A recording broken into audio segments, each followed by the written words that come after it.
Hello student, I am दिशा सोनगरा और आज हम देखने वाले हैं लीवर के बारे में।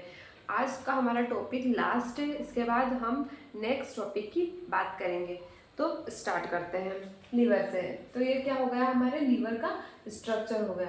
जो फ्रंट से किस टाइप से दिखता है, तो एक लार्जर लोब जो राइट लोब होता है और एक स्मॉलर लोब जिसको हम लेफ्ट लोब भी बोलते हैं। और इसकी जस्ट अगर फ्रंट से देखें तो इस टाइप से क्या दिखता है, हमको गॉल ब्लैडर दिखता है जो इसके बैक साइड में होता है। किसके, तो लीवर के बैक साइड में होता है गॉल ब्लैडर। ठीक है, ये किस टाइप की ग्लैंड होती है, तो जो हमारी बॉडी है, बॉडी में जो सबसे लार्जेस्ट पार्ट है, अगर बात करें हम, तो सबसे लार्जेस्ट पार्ट होता है या फिर लार्जेस्ट ऑर्गन होता है या फिर लार्जेस्ट ग्लैंड होती है लीवर हमारी बॉडी की, जिसका कलर किस टाइप से होता है, तो रेडिश ब्राउन इन कलर। ठीक है, देन इसका वेट कितना होता है, तो 1 एंड 2.3 kg के बिटवीन में इसका वेट होता है। ठीक है, देन ये कहाँ पे प्रेजेंट होती है, तो situated in the upper part of abdominal cavity. Abdominal cavity के अपर पार्ट में ये सिचुएटेड होती है, या फिर बोल सकते हैं हम कि जो हाइपोकॉन्ड्रिक का रीजन होता है हमारा राइट, उसमें जो मेन सबसे ज़्यादा जगह किसको लगती है, तो जो मेन पार्ट है वो किससे घिरा हुआ रहता है, तो वो लीवर से घिरा हुआ रहता है। ठीक है, अब इसके जो लोब्स होते हैं वो कितने टाइप्स के होते हैं, तो ये पूरे 4 लोब से मिलके बनी हुई होती है। ठीक है, फ्रंट से हमको 2 ही लोब दिखते हैं, लेकिन अगर हम इनको बैक साइड से देखेंगे तो हमको टोटल 4 लोब्स इसके देखने को मिलेंगे। ठीक है, तो जो एंटीरियर व्यू है उसमें हमको कौन से लोब दिखने को मिलेंगे, राइट लोब जो लार्जर होता है, लेफ्ट लोब जो स्मॉलर होता है। ठीक है, राइट लोब जो लार्जर होता है, लेफ्ट लोब जो स्मॉलर होता है। ठीक है, और अगर हम पोस्टीरियर व्यू देखेंगे तो हमको क्वाड्रेट लोब और क्वाड्रेट लोब भी दिखने को मिलेगा। ठीक है, अगर हम इसको पोस्टीरियर व्यू देखेंगे या फिर बोल सकते हैं बैक साइड से अगर इसको हम देखेंगे तो अच्छा से हमको क्वाड्रेट लोब भी दिखेगा और क्वाड्रेट लोब भी देखने को मिलेगा, और साथ ही गॉल ब्लैडर का पूरा स्ट्रक्चर भी हमें देखने को मिलेगा। ठीक है, देन अब हेपेटिक लोब्यूल क्या होता है, तो हेपेटिक लोब्यूल एक स्ट्रक्चरल और फंक्शनल यूनिट होती है। किसकी, जो हमारी लीवर है उसकी स्ट्रक्चरल एंड फंक्शनल यूनिट होती है हेपेटिक लोब्यूल्स।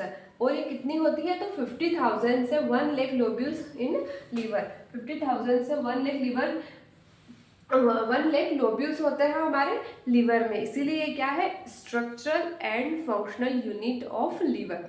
ठीक है, देन जो हमारे हेपेटिक लोब्यूल है ये किससे मिलके बने हुए होते हैं, तो ये हमारी जो लीवर की जो सॉरी लीवर सेल होती है उनसे मिलके बनी होती है, जिसे हम क्या बोलते हैं, हेपेटोसाइट। ये क्या है हेपेटोसाइट, तो हमारी जो लीवर की सेल्स है जो क्या बनाती है, तो हमारे हेपेटिक लोब्यूल्स को बनाती है। ठीक है, और ये किस टाइप में होती है, तो जैसे ये बी, आपने देखा होगा इनके बीज का छत्ता होता है ना, उस टाइप से होते हैं अरेंजमेंट किसका, तो हेपेटिक लोब्यूल्स का। ठीक है, देन अब इसका फंक्शन क्या है। ठीक है, तो फंक्शन हम अगर डाइजेशन के अकॉर्डिंग देखते हैं कि डाइजेशन में किस टाइप से रोल प्ले करता है, सबसे पहले मेटाबॉलिज्म में इसका इंपॉर्टेंट रोल है। जैसे बात करते हैं हम कार्बोहाइड्रेट में, प्रोटीन में, फैट में। जैसे कार्बोहाइड्रेट में किस टाइप से, तो जो हमारा ग्लूकोज है, ठीक है, तो ग्लूकोज को क्या करेगा, जैसे शुगर लेवल है हमारा ब्लड में, तो उसको मेंटेन करने के लिए क्या करेगा, जो इंसुलिन है, इंसुलिन क्या करेगा, तो जो हमारा शुगर लेवल है उसको रिड्यूस करने में हेल्प करेगा। ग्लूकागोन जो हमारा शुगर लेवल है ब्लड में उसको इंक्रीज करने का काम करेगा। तो ये सब क्या करेगा, जो कार्बोहाइड्रेट है, हम जैसे कार्बोहाइड्रेट खाएंगे तो अचानक क्या होगा, जो हमारा ब्लड शुगर लेवल है वो इंक्रीज हो जाएगा। देन फिर क्या होगा, इंसुलिन आएगा और इंसुलिन क्या करेगा, उसको रिड्यूस कर देगा। देन फिर क्या होगा, अगर रिड्यूस ज़्यादा हो गया है तो ग्लूकागोन क्या करेगा, वापस से उसको इंक्रीज करने का काम करेगा।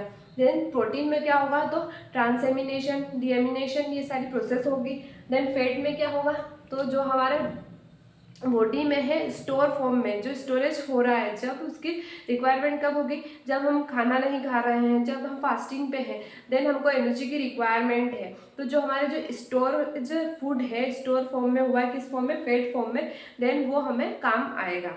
ठीक है, then detoxification of drug and toxic substance. अगर हमने कोई मेडिसिन ली है, ठीक है, तो वो क्या होगा, वो पूरी जो इसका पाथ है उसको फॉलो करेगा, फ्लो होगा, ठीक है। देन फिर क्या होगा, जब वो लीवर में आएगी तो यहाँ पे क्या होगा, फर्स्ट पास मेटाबॉलिज्म होगा। देन फर्स्ट पास मेटाबॉलिज्म में अगर कोई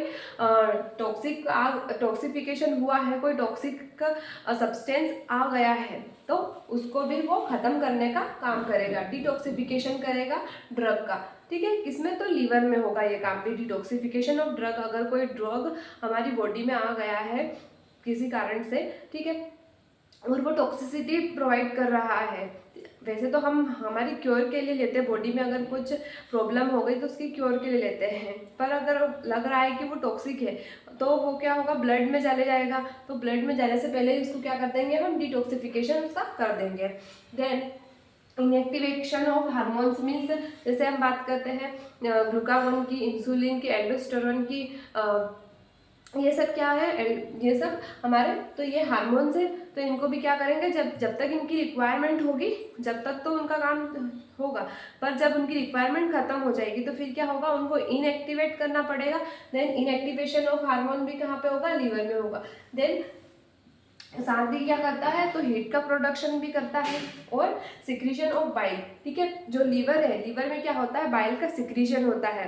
देन उसका स्टोरेज कहाँ पे होता है, तो गोल ब्लेडर में होता है, ठीक है। देन लास्ट वन क्या स्टोरेज करता है, जैसे ग्लाइकोजन, कुछ फैट सोल्यूबल विटामिन होते हैं, जैसे विटामिन ए, डी, ई के, या फिर बोलते हैं वाटर सोल्यूबल विटामिन, जैसे विटामिन B12, इन सब का स्टोरेज करने का वर्क भी करता है कौन, तो लीवर। तो ये क्या हो गया हमारे लीवर के फंक्शन। तो ये था हमारा आज का लास्ट टॉपिक, लीवर। देन अब हम नेक्स्ट क्लास में एक न्यू टॉपिक को लेकर आएंगे, ठीक है।